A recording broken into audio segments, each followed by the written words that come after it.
Hello guys, welcome to my education formation channel में आपको स्वागत है। इस अपडेट में लेकर के हम प्रेजेंट है, जैसा कि आप कैलकुलेशन देख सकते हैं। और बहुत बड़ा अपडेट लेकर के ईपीएफओ पेंशन 10 साल की सेवा के बाद जो है कितनी पेंशन मिलेगी, जाने कैसे करे जो है पता, सारा कुछ हम बताने वाले। वीडियो स्किप नहीं कर लगातार बने रहे। जिसको बहुत ज़्यादा नॉलेज है वीडियो स्किप करके चला जा सकता है।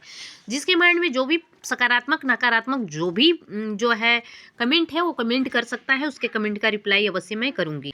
कर्मचारी भविष्य निधि संगठन ईपीएफओ द्वारा स्वचालित कर्मचारी पेंशन योजना ईपीएस भारत में सबसे बड़ी सामाजिक सुरक्षा योजनाओं में से एक है। यह योजना कर्मचारियों को सेवानिवृत्ति के बाद आर्थिक सुरक्षा जो है प्रदान करने के लिए डिजाइन की गई है। ईपीएस के जो है तहत कर्मचारी अपनी सेवावधि और वेतन के आधार पर सामाजिक पेंशन प्राप्त करते हैं। अभी इस माध्यम से वीडियो के हम आपको इम्प्रेसिव करना चाहेंगे कि आपको बताएंगे कि ईपीएफओ आपको हर महीने कितने पेंशन देगा और 10 साल के जो है सेवा पूरी करने के बाद जो है आप अपनी जो है पेंशन की राशि कैसे प्राप्त कर पाएंगे। तो यहाँ पे हम ईपीएस के तहत पेंशन गणना की फार्मूला, पात्रता मानदंड और अन्य महत्वपूर्ण जानकारी पर भी चर्चा करेंगे। तो बता दें, कर्मचारी पेंशन योजना ईपीएस क्या है। कर्मचारी योजना जो पेंशन योजना ईपीएस एक सामाजिक सुरक्षा का कार्यक्रम है जो कि ईपीएफओ द्वारा संबंधित किया जाता है कि जो है प्रबंधित किया जाता है कि इस योजना के 16 नवंबर 1995 को शुरू की गई थी। ईपीएस का मुख्य उद्देश्य गठित क्षेत्र के कर्मचारियों को सेवानिवृत्ति के बाद नियमित आय प्रदान करना है। ईपीएस की मुख्य विशेषताएं विवरण और लांच वर्ष 1995 प्रबंधन। ईपीएफओ द्वारा न्यूनतम सेवा अवधि 10 वर्ष की। पेंशन आरंभ आयु एज 58 वर्ष। न्यूनतम मासिक पेंशन 1000।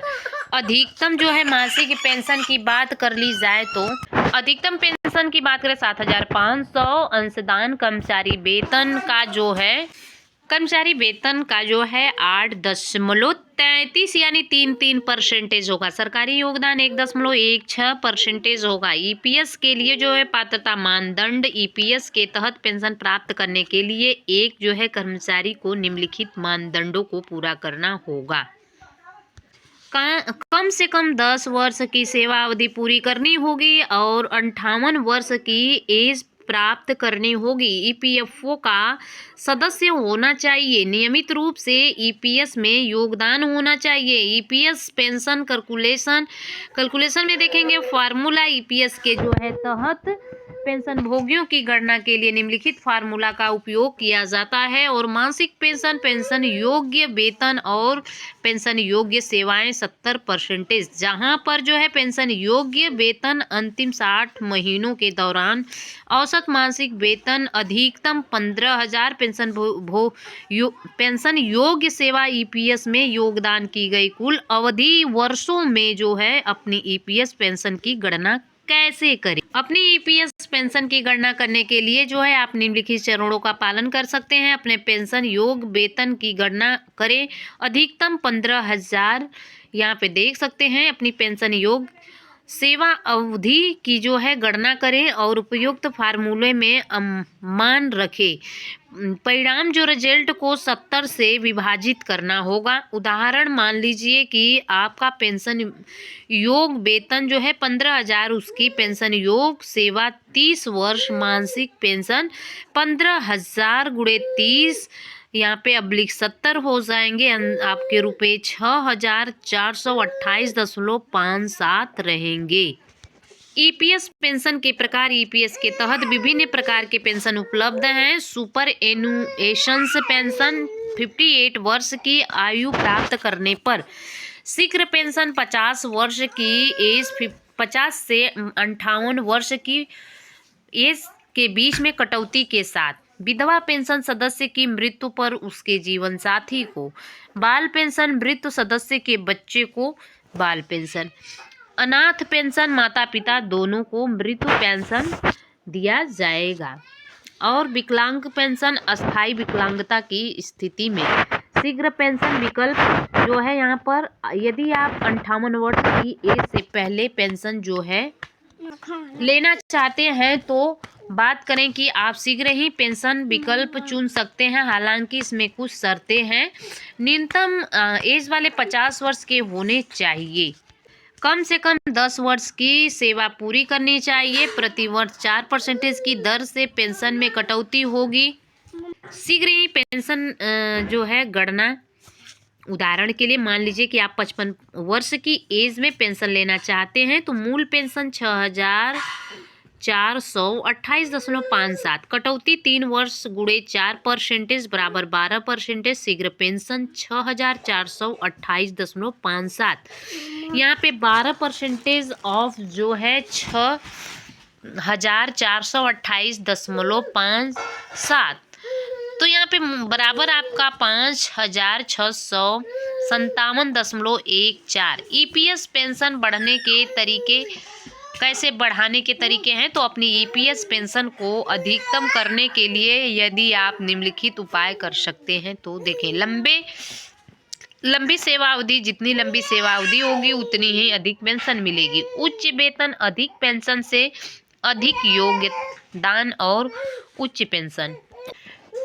नियमित योगदान, ईपीएस में नियमित योगदान सुनिश्चित करें। हायर पेंशन स्कीम, यदि पात्र हो तो हायर पेंशन स्कीम का लाभ उठाएं। ईपीएस पेंशन की जांच कैसे करें? ईपीएस पेंशन की जांच करने के लिए आप निम्नलिखित तरीके को अपना सकते हैं। ईपीएस पोर्टल, ईपीएस की अधिकारी वेबसाइट पर लॉगिन करें और यूएएन अपने यूनिवर्सल अकाउंट नंबर यूएसए का योगदान करें।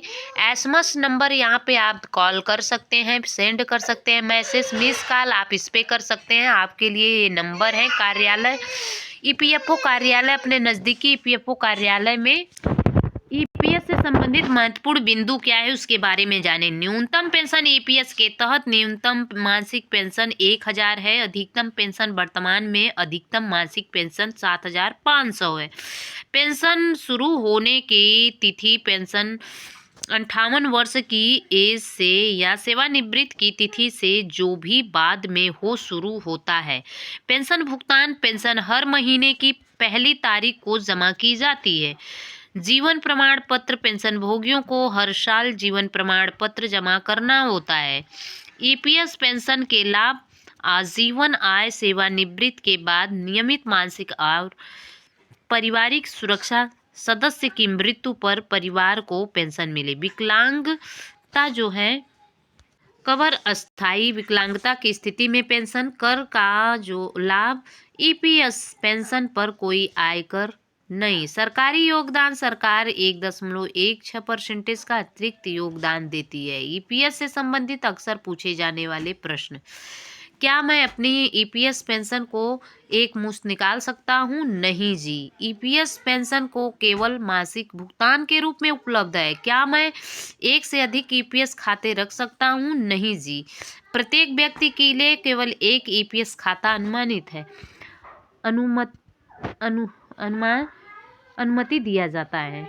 और क्या मैं अपनी ईपीएस पेंशन को स्थगित कर सकता हूँ? हाँ जी, आप अपनी पेंशन को 60 वर्ष एज तक स्थगित कर सकते हैं। क्या ईपीएस पेंशन महंगाई भत्ते डीए के साथ बढ़ती है? नहीं जी। वर्तमान में ईपीएस पेंशन में डीए के साथ वृद्धि का कोई प्रावधान नहीं है। क्या मैं अपने ईपीएस खाते को अपने नए नियोक्ता के पास स्थानांतरित कर सकता हूँ? हाँ, आप जो है अपने ईपीएस खाते को नए नियोक्ता के पास स्थानांतरित कर सकते हैं। आपका निष्कर्ष निकलता है कर्मचारी पेंशन योजना ईपीएस भारत में कामकाजी वर्ग के लिए एक महत्वपूर्ण सामाजिक सुरक्षा कार्यक्रम है। यह योजना सेवानिवृत्ति के बाद वित्तीय सुरक्षा प्रदान करती है और कर्मचारियों को उनके भविष्य के लिए बचत करने में मदद करती है और अपनी जो है ईपीएस पेंशन की सही गणना करने और नियमित रूप से योगदान देकर के आप अपने सेवानिवृत्त जीवन के लिए एक मजबूत वित्तीय आधार तैयार कर सकता है।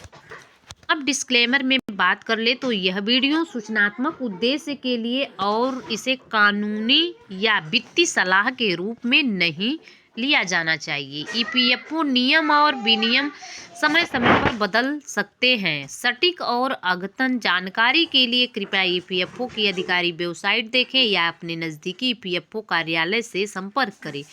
व्यक्तिगत मामलों के लिए एक योग्य वित्तीय सलाहकार या ईपीएफओ अधिकारी से परामर्श लेना सुनिश्चित करें। तो गाइस, अगर हमारे चैनल पहली बार विजिट किया है तो सब्सक्राइब कर लेना, बेल आइकन को प्रेस करना। Thanks for watching, God bless.